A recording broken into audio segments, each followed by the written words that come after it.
Hadir bersama kita Ketua Umum Gerindra Pak Haji Prabowo.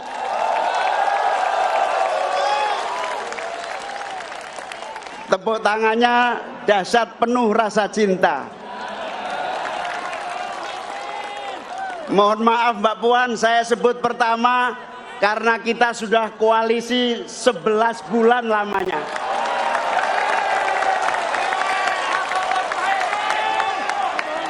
Hanya sebentar. Hanya takdirlah yang menentukan nasib kita. Ketua Umum PKB Muhaimin Iskandar belak-belakan soal nasib pencalonannya di Pilpres 2024 bersama Gerindra. Muhaimin berkelakar, koalisi antara PKB dan Gerindra belum tergoyahkan meski ada godaan dari partai di luar koalisi. Sementara Prabowo dalam beberapa momen terakhir justru terlihat dekat dengan Menteri BUMN Erick Thohir yang juga digadang-gadang sebagai bacawa pres. Mulai dari makan bersama Presiden Jokowi di Istana Bogor hingga ikut belusukan bersama Presiden di Malang. Ketika ditanya kemungkinan Erick jadi cawapresnya, Prabowo hanya tersenyum sambil merangkul Erick Thohir.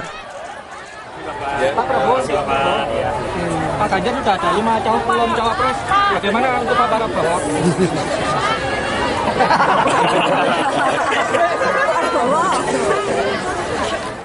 Godaan dari partai di luar koalisi datang dari PDIP yang membuka pintu kerjasama dengan PKB. Ketua DPP PDIP Puan Maharani bahkan menyebut Muhaimin masuk bursa cawapres pendamping Ganjar Pranowo. Sekarang sudah mengerucut 5, salah satunya Caimin. Moga-moga yang jadi Mbak Puan. Selainnya apakah nama Pak Erick dan nama Pak Sandiaga juga ada? Pak Sandiaga, Pak Erick, Pak Andika, Mas Ahaye, Caimin. Posisi Muhaimin dan PKB disebut Direktur Eksekutif Carta Politika Yunarto Wijaya punya posisi tawar tinggi karena Muhaimin dan PKB mampu memberikan insentif elektoral bagi capres di wilayah Jawa Tengah dan Jawa Timur.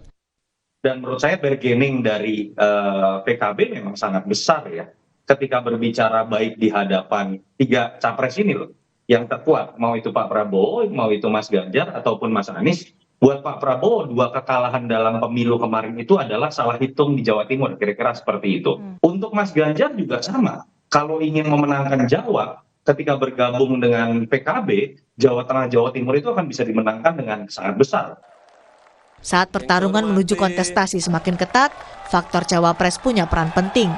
PKB dan Muhaimin yang disebut bisa memberikan dampak elektoral untuk baca pres punya daya tawar yang tinggi. Kemungkinan pindah koalisi masih sangat terbuka bagi koalisi manapun yang berani menempatkan Muhaimin jadi cawapres. Tim Liputan, Kompas TV.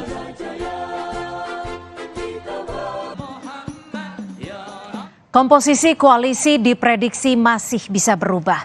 Hal ini terlihat dari masih banyaknya manuver hingga saling goda antara parpol untuk menggait bakal cawapres. Salah satu manuver misalnya, PDI Perjuangan secara terbuka menyebut Ketua Umum PKB Muhaimin Iskandar sebagai kandidat pendamping Ganjar Pranowo. Padahal Muhaimin sudah mengikat janji koalisi dengan Partai Gerindra.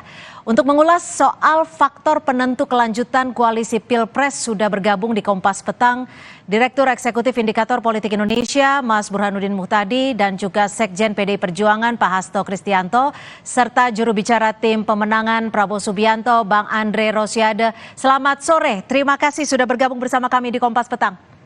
Selamat sore Cynthia, selamat sore Mas Hasto dan Mas Burhan. Baik, saya langsung ke Gerindra. Bang Andre, ini disebut Caimin tinggal menunggu takdir. Dari Gerindra sendiri terganggu nggak sih dengan manuver Caimin yang juga bilang koalisi itu soal takdir? Dan juga upaya Caimin yang bisa dikatakan tanda kutip ya, makin akrab dengan PDI Perjuangan.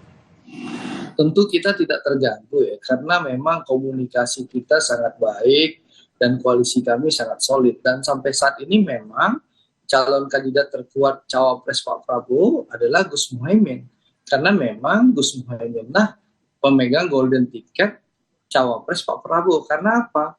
Karena memang Gerindra dan PKB sudah mentandatangani piagam kerjasama koalisi kebangkitan Indonesia Raya, di mana dalam piagam kerjasama itu disebutkan bahwa penentuan capres dan cawapres adalah Pak Prabowo bersama-sama dengan Gus Muhaimin.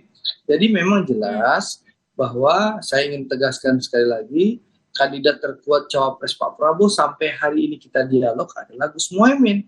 Dan memang Gus Muhaimin lah penentu apakah beliau nanti akan memakai golden ticket itu untuk diri beliau. Tapi kok tidak segera diumumkan nih Bang Andre?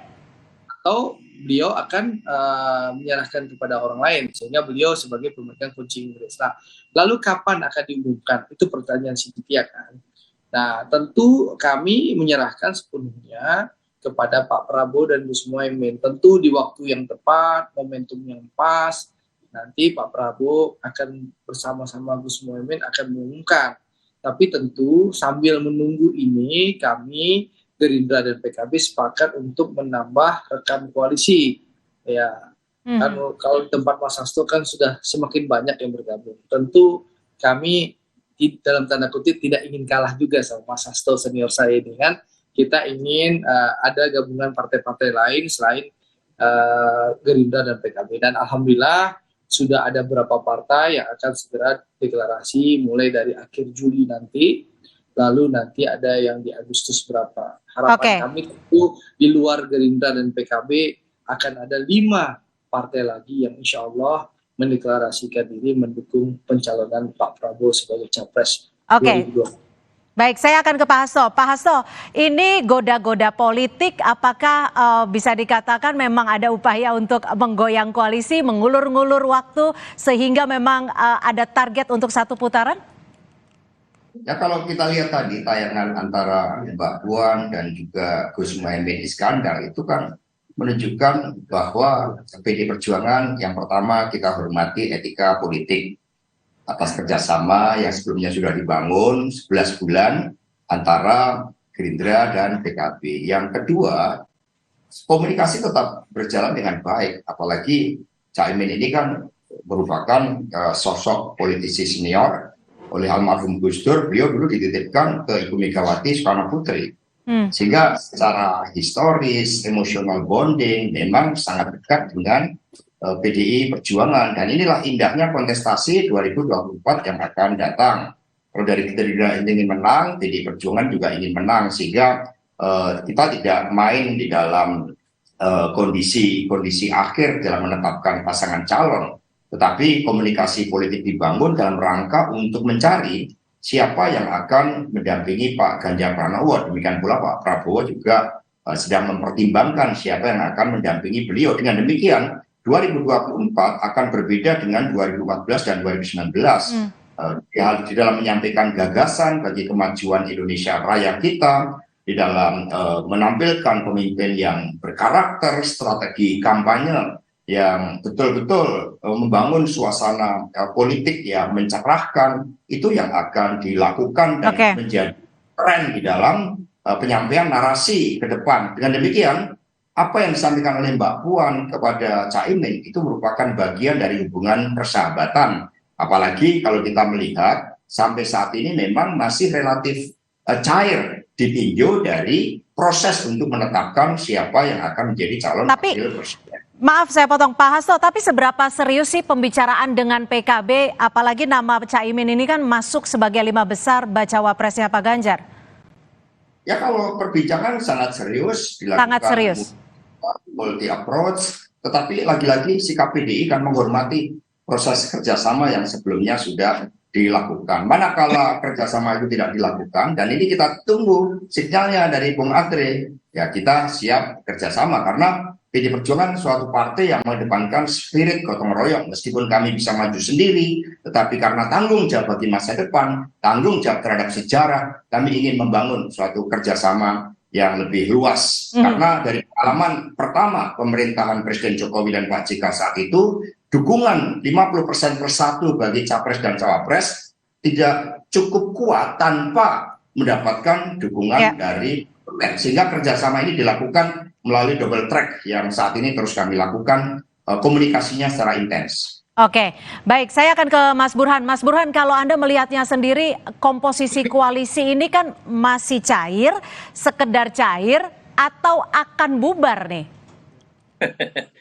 Jadi ini tipikal koalisi di Indonesia ya, Cynthia. Jadi yang baru terbentuk itu kan koalisi berbasis pada mencatat keperdataan yang belum didaftarkan ke negara. Proses pendaftarannya itu nanti pas KPU membuka proses pendaftaran capres-cawapres. Jadi apapun bisa terjadi. Jangankan koalisi yang sudah terbentuk antara Gerindra dengan PKB, kan sudah ada KIB, Koalisi Indonesia Bersatu, yang bahkan belum pemilu juga sudah tidak tahu ke arah mana itu KIB akan berlalu. Demikian juga Mas Anies. Mas Anies sudah disebut oleh 3 partai penandatangan piagam koalisi perubahan untuk persatuan. Kalau belum didaftarkan ke KPU, anything can happen. Jadi menurut saya yang kita bicarakan sekarang itu baru koalisi di atas kertas. Belum punya nilai hukumnya di mata negara karena belum didaftarkan. Nah pertanyaannya kenapa bisa mudah pindah, mudah bubar? Karena memang koalisi di Indonesia itu tidak berbasis ideologis. Tapi koalisi berbasis pragmatisme, salah satunya ditunjukkan apakah partai yang membentuk koalisi mendapatkan insentif koalisi atau tidak. Nah, signature-nya koalisi adalah capres dan cawapres. Apalagi pemilunya dilakukan secara bersamaan. Jadi ada ekspektasi terkait dengan kotel efek. Jadi kalau misalnya Gus Muhaimin merasa insentif koalisi itu, yaitu sebagai cawapres tidak didapatkan dari kubu Bung Andre, ya mungkin saja Caimin akan pindah. Tetapi apakah kemudian Bung Andre kesulitan untuk mencari mitra koalisi baru? Enggak juga. Kan masih ada itu partai yang masih mengantri untuk dipinang oleh Pak Prabowo. Jadi lagi-lagi desain koalisinya itu memudahkan buat partai pindah ke lain hati, karena signature-nya koalisi, glue-nya koalisi adalah hal-hal yang berkaitan dengan power sharing, bukan hal-hal yang berkaitan dengan ideologi. Baik, jadi kira-kira ini terkait dengan hal ini insentif apa yang bisa diberikan, kita akan kembali membahasnya usai jeda. Tetap bersama kami di Kompas Petang.